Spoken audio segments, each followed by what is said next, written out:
Good morning అండి. నిన్నటి క్లాస్లో ఇక్కడి వరకు అయిపోయింది. సో పంచవ్రతాలు అంటే ఏంటి అంటే పార్శ్వనాథుడు బోధించిన 4 నియమాలకి వర్ధమాన మహావీరుడు బ్రహ్మచార్యాన్ని కలిపాడనమాట. అప్పుడు పంచవ్రతాలుగా పిలువబడ్డాయి. వీటిని పంచవ్రతాలు అన్నాం. ఏంటి? సత్యం, అహింస, అస్తేయం, అపరిగ్రహం, బ్రహ్మచారం. ఇంతవరకు క్లియర్ కదా? నెక్స్ట్, త్రిరత్నాలు అంటే ఏంటి?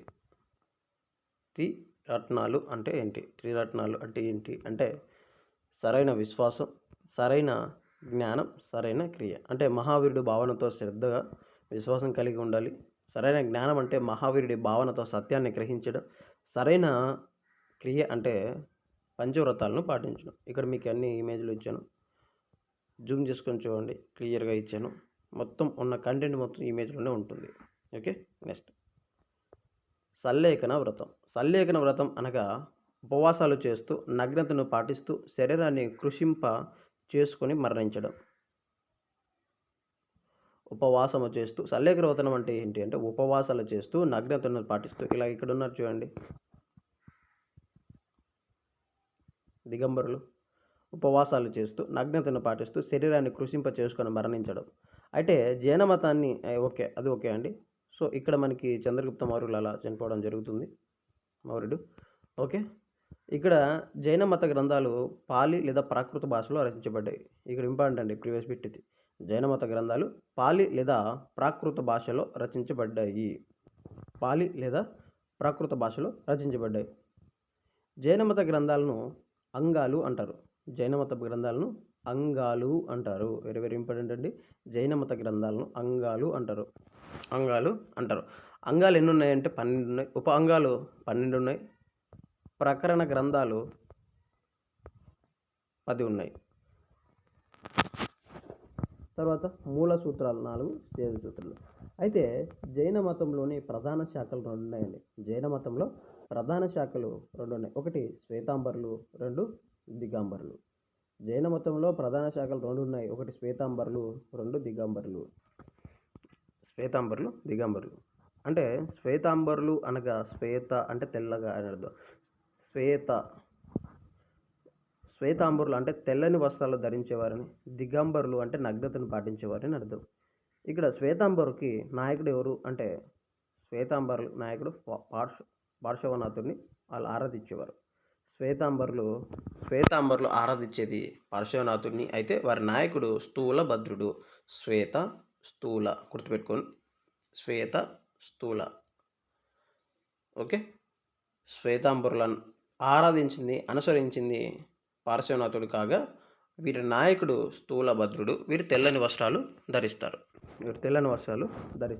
అయితే దిగంబరులకి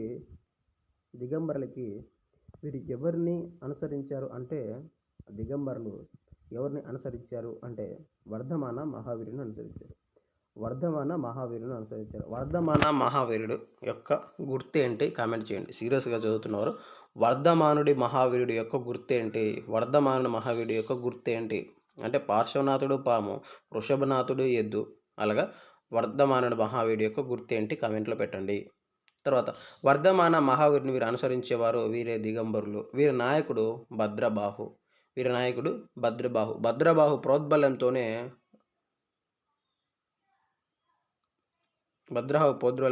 చంద్రగుప్త మౌర్యుడు ఏం చేస్తాడంటే జైన మతాన్ని స్వీకరించడం జరుగుతుంది. ఓకే. నెక్స్ట్, దక్షిణ భారతదేశంలో జైన మత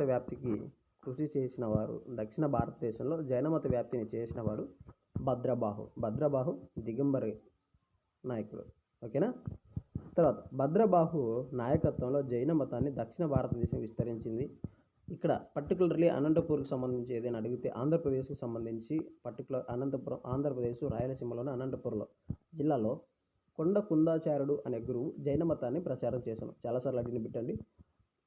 ఆంధ్రప్రదేశ్లో అనంతపురం జిల్లాలో కొండ కుందాచార్యుడు అనే గురువు, అనంతపురం గ్రామవాసి లేదా అనంతపురానికి చెందిన ఆయన కొండ కుందాచార్యుడు అనే జైన మత గురువు ప్రచారం చేయడం జరిగింది. అయితే ఈ కొండ కుందాచార్యుడు గురించి ఇక్కడ ఇచ్చాను చూడండి క్లియర్గా. ఇతడు అనంతపురం జిల్లా వాసి కొనకొండల గ్రామంలో జన్మించాడు. ఇతని అసలు పేరు పద్మనంది. ఇతని బిరుదులు పద్మనంది భట్టకారుడు, వక్రగ్రీవుడు. వెరీ వెరీ ఇంపార్టెంట్ అండి. తర్వాత వక్రగుచ్చ, పుస్తగుచ్చం, సరస్వతి గుచ్చం అనే సంఘాన్ని స్థాపించి జైన మతాన్ని వ్యాప్తి చేశాడు. వెరీ వెరీ ఇంపార్టెంట్, ఇది ప్రీవియస్ బిట్. తర్వాత భద్రబాహు స్థాపించిన మూల సంఘం యొక్క 4వ అధ్యక్షుడు కొండ కుందాచార్యుడు. భద్రబాహు స్థాపించిన మూల సంఘం యొక్క 4వ అధ్యక్షుడు కొండ కుందాచార్యుడు. అభేవాదమును ఖండించి అనేకాంతవాదము లేదా వీతరాగ మార్గమును బోధించాడు. మరి డీప్గా అడిగినప్పుడు ఇలా అడుగుతాడండి, గుర్తుపెట్టుకోండి. ఇతని గ్రంథాలు మొత్తం 84 రచించడం జరిగింది. వీటిలో ముఖ్యమైనది ప్రీవియస్ బిట్ అండి, సమయసారము, ప్రవచనాసారము, సంశాష్టిక సారము. ఇవి వెరీ వెరీ ఇంపార్టెంట్. ఇందులో 84 గ్రంథాలు ఉన్నాయి. ఇతని గ్రంథాలు 84 అని చెప్పాం. ఇందులో ఇంపార్టెంట్ ఏంటంటే సమయసారము, ప్రవచనాసారము, సంశాష్టిక సారము. వీటిని త్రయసారము అంటారు. వెరీ వెరీ ఇంపార్టెంట్, చాలాసార్లు అడిగిన బిట్టు. వీటిని త్రయసారము అని అంటాము. ఓకే, నెక్స్ట్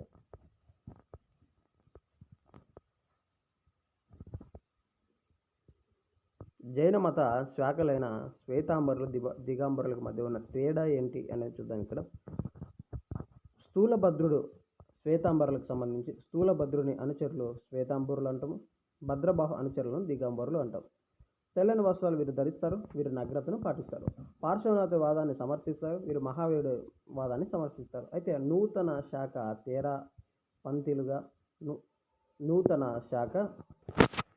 నూతన శాఖ శ్వేతాంబరులో తేరాపంథీలను, ఇక్కడ నూతన శాఖ సమయులు. ఓకే, ఇవి ఎక్కడ చీల్చబడ్డాయి అంటే శ్వేతాంబరులు, దిగంబరులు ఎక్కడ చీల్చబడి ఉంటాయి అంటే రెండవ బౌద్ధ మత సమావేశాలు జరుగుతాయండి. రెండవ బౌద్ధ మత సమావేశం జరిగినప్పుడు ఇక్కడ శ్వేతాంబరులు, దిగంబరులుగా చెప్పడం జరుగుతుంది.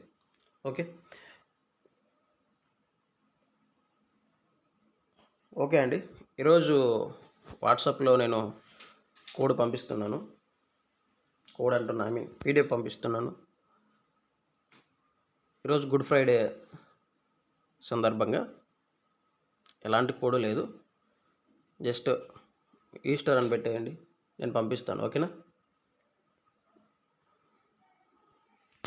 పంపిస్తున్నాను. సింధు నాగరికత అక్కడ మిగిలిన పీడిఎఫ్ ఒకటి పెద్దది ఉంది, దాదాపు 7 పేజెస్ ఏమో ఉందనుకుంటా. నేను అది ఇప్పుడు పంపిస్తాను. వెంటనే మీరు నాకు మెసేజ్ చేయండి వీడియో విన్న వెంటనే. ఓకేనా.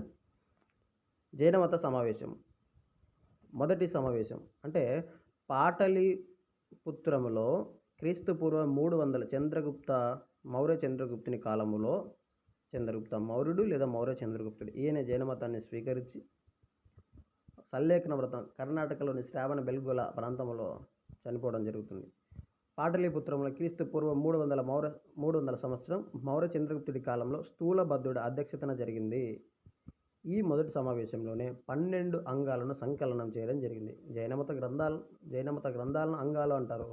ఈ మొదటి సమావేశంలోనే 12 అంగాలను సంకలనం చేయడం జరిగింది. ఇక్కడ మీరు గుర్తుపెట్టుకోవాల్సింది ఏంటి అంటే మౌర్య చంద్రగుప్తుడు భద్రబాహు ప్రోద్బలంతో జైన మతాన్ని స్వీకరించాడు. అయితే మౌర్య చంద్రగుప్తుడు ఏర్పాటు చేసిన మొదటి సమావేశానికి అధ్యక్షత వహించింది స్థూలభద్రుడు. ఇది క్లారిటీ అండి. ఆయన స్వీకరించింది భద్రబాహు ప్రోద్బల్యంతో. ఈయన మొదటి సమావేశానికి అధ్యక్షత వహించింది స్థూలభద్రుడు. ఇక్కడ క్లారిటీ. నెక్స్ట్ రెండవ సమావేశం కళింగ లేదా వల్లభి క్రీస్తు పూర్వం 160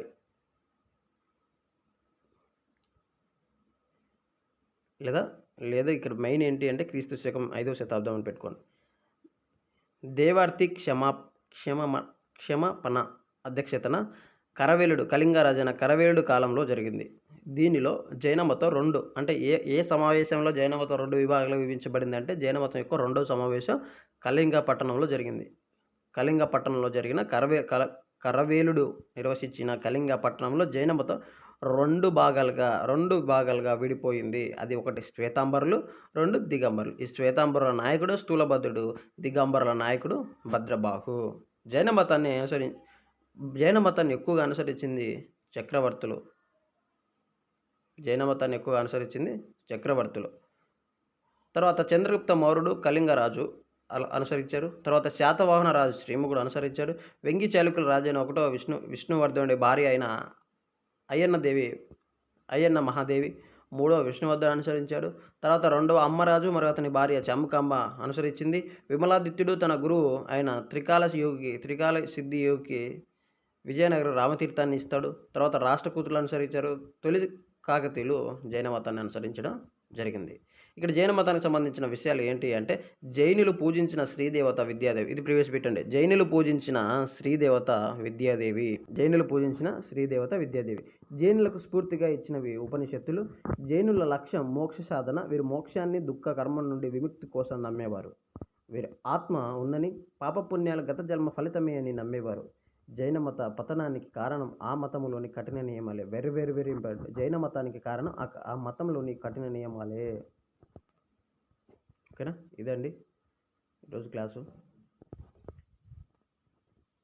ఇది జైన మతం మొత్తం సిలబస్ మొత్తం ఇక్కడ ఇచ్చాను. పీడిఎఫ్ మొత్తం కవర్ చేశాను. కావాలన్న వారు మెసేజ్ చేయండి, నేను పంపిస్తాను. కొంచెం లేట్ అవుతుండొచ్చు, ఖచ్చితంగా పంపిస్తున్నాను. పంపించడం మాత్రం పక్కా అండి. ఇవన్నీ తీసుకొని నేనేం చేసుకోను కదా. పంపిస్తే మన వల్ల ఇంకొంతమంది చదువుకుంటారు. ఓకే అండి, చక్కగా చదువుకొని ఇవన్నీ ఇంపార్టెంట్. ఇక్కడ గుర్తులు ఇంపార్టెంట్. తర్వాత వచ్చేసి పంచరత్నాలు అంటే త్రిరత్నాలు అంటే సల్లేఖనాన్ని గుర్తుపెట్టుకోండి. ఆ తర్వాత అంగాలంటే ఏంటి గుర్తుపెట్టుకోండి. ఎన్ని ఉన్నాయి ఇవి గుర్తుపెట్టుకోండి. శ్వేతాంబరుల నాయకుడు ఎవరు, దిగంబరుల నాయకుడు ఇంపార్టెంట్ గుర్తుపెట్టుకోండి.